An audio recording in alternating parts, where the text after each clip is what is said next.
Hi, my name is Jean-Paul Glass, and this is my experiment on comparative heavy metal biosorption by Lactobacillus acidolphilus and sodium EDTA in single metal solutions. A little bit of background: there are many polluted waterways in third world countries, and the human body can be contaminated by heavy metals by drinking or eating contaminated foods such as the wildlife or livestock. And the purpose of this experiment, or the question is, can bacteria be a useful tool to remove heavy metals from a model gut environment? Which brings me to the purpose, which is the purpose of this experiment is to determine if lactobacillus could be suitable at treating cases of heavy metal poisoning more effectively than known methods such as sodium EDTA. Which brings me to the research question, which is, does Lactobacillus acidophilus biosorptive capabilities make it a possible treatment for cases of heavy metal poisoning almost in a probiotic pill form rather than an IV line?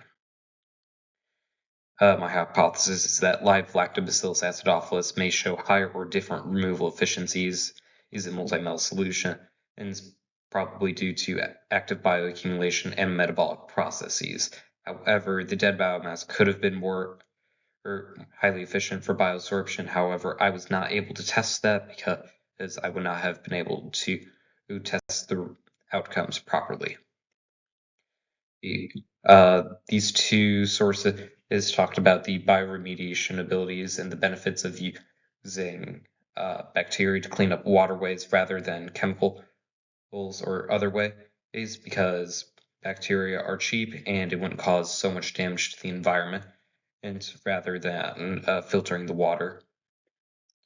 These are a couple of my materials. Some interesting things I used were the spectroscopy machine. I wish I could have used something a little bit more advanced to test the results, but I was all I was able to use. And sodium EDTA was really interesting because I thought it would be more of a controlled substance, but you're able to find into many supplements of it. Now, two of my variables were for independent was the solution that the metals are suspended in. The metals were either suspended in bacteria or they were suspended in sodium EDTA, and the dependent variable is how much of the metals are taken up by the bacteria or by how much lead or zinc is removed from the solution. Bit of my method, it's the bacteria was put into sterile test tubes with sterile broth and then let to incubate for 24 to 72 hours with different control tubes, and then 3 test tubes for each live bacteria and metal. And then my methods again were place all the test tubes in the incubator for 37 degrees Celsius. I left them in there over the weekend to see if that would change anything, but it didn't. And then I analyzed with a visual comparison and with a comparison of opacity.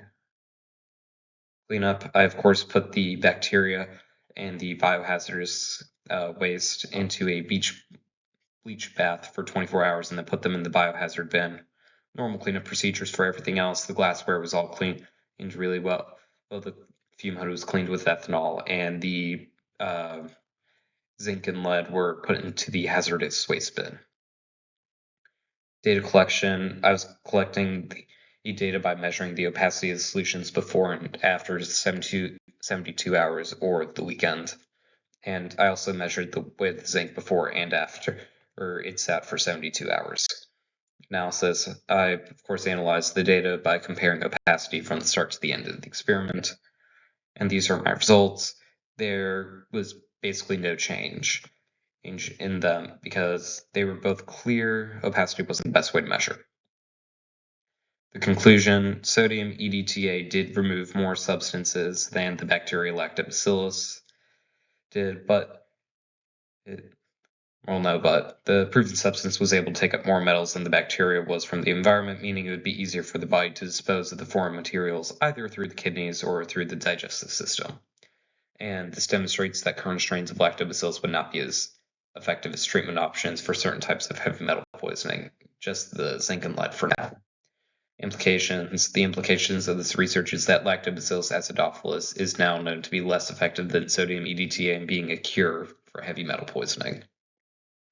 Future research, more trials, more heavy metals, and more measurements of the results, because opacity wasn't the best one. These are my references.